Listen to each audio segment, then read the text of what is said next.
that do not remember, Lessons from Nursing Home was an idea that I came up with because I felt like I learned a lot of life lessons and didn't necessarily understand the value of them until I got older.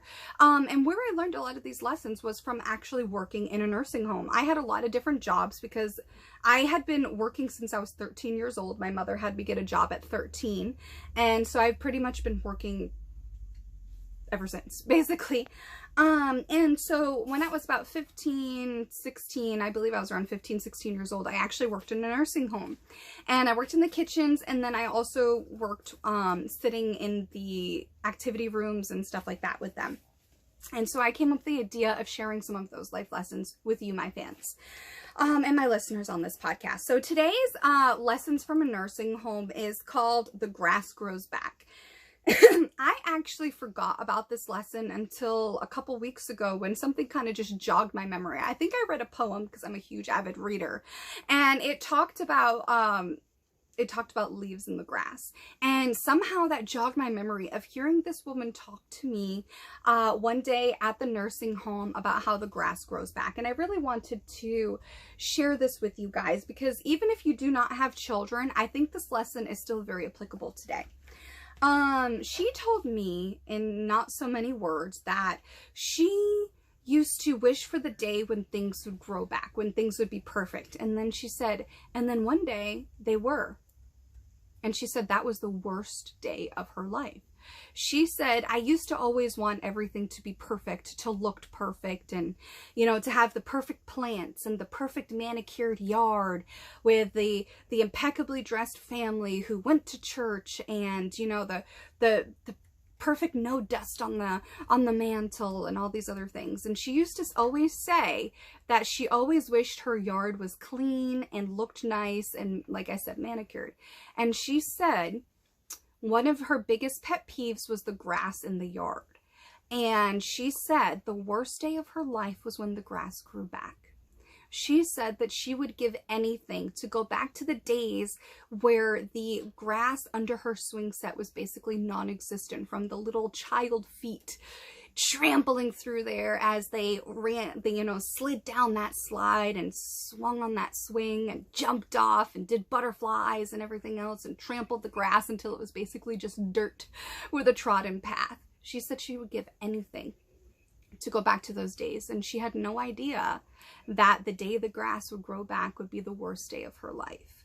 And that's when she told me this quote: one day, almost without your noticing, the kids grow up and the grass grows back.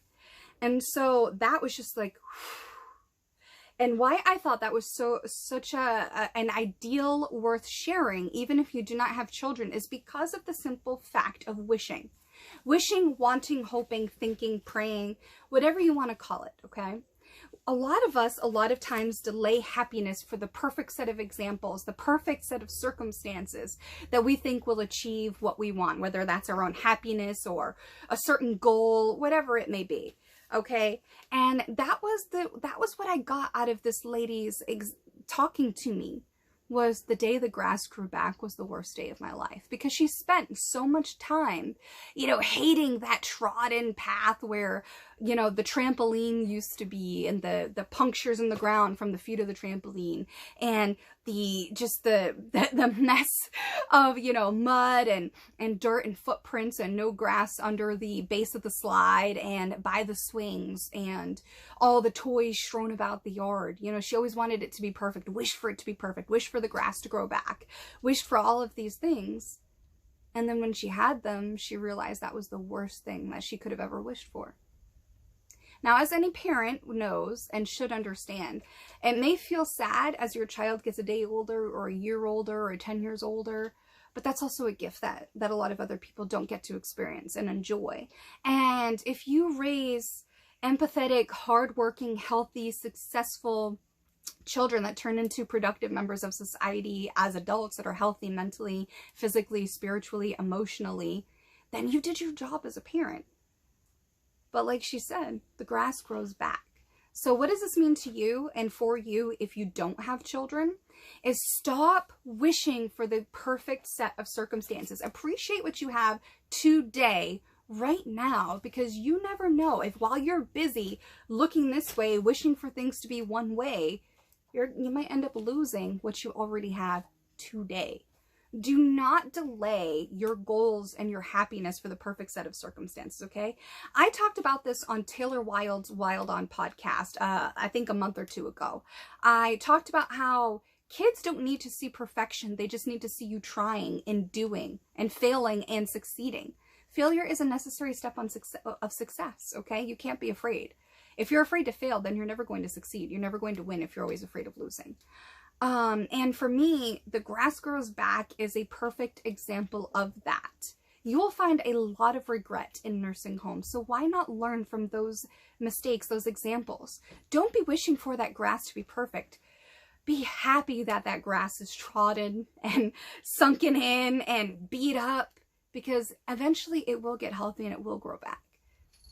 And all you're going to be left with is the memories. So why not be present in that moment? Enjoy those children going down that slide, and enjoy those children playing catch in the backyard, or, you know, running around with the dogs, or swinging on the swing, jumping on that trampoline, making s'mores by the fire pit outside, whatever that case may be. Maybe the little chlorine puddles coming up your patio.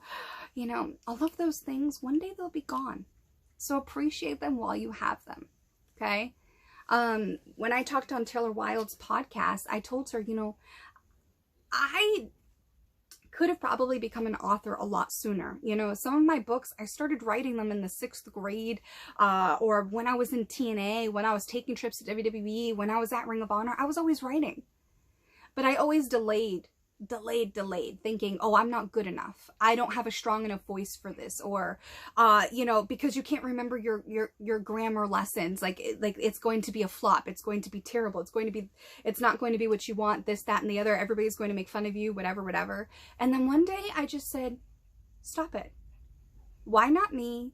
Why not right now? Why not today? Why not bet on myself to win? It doesn't have to be perfect. I just need to do it to the best of my ability and improve from there. And that's exactly what I did. And I became a published author featured in Yahoo Finance.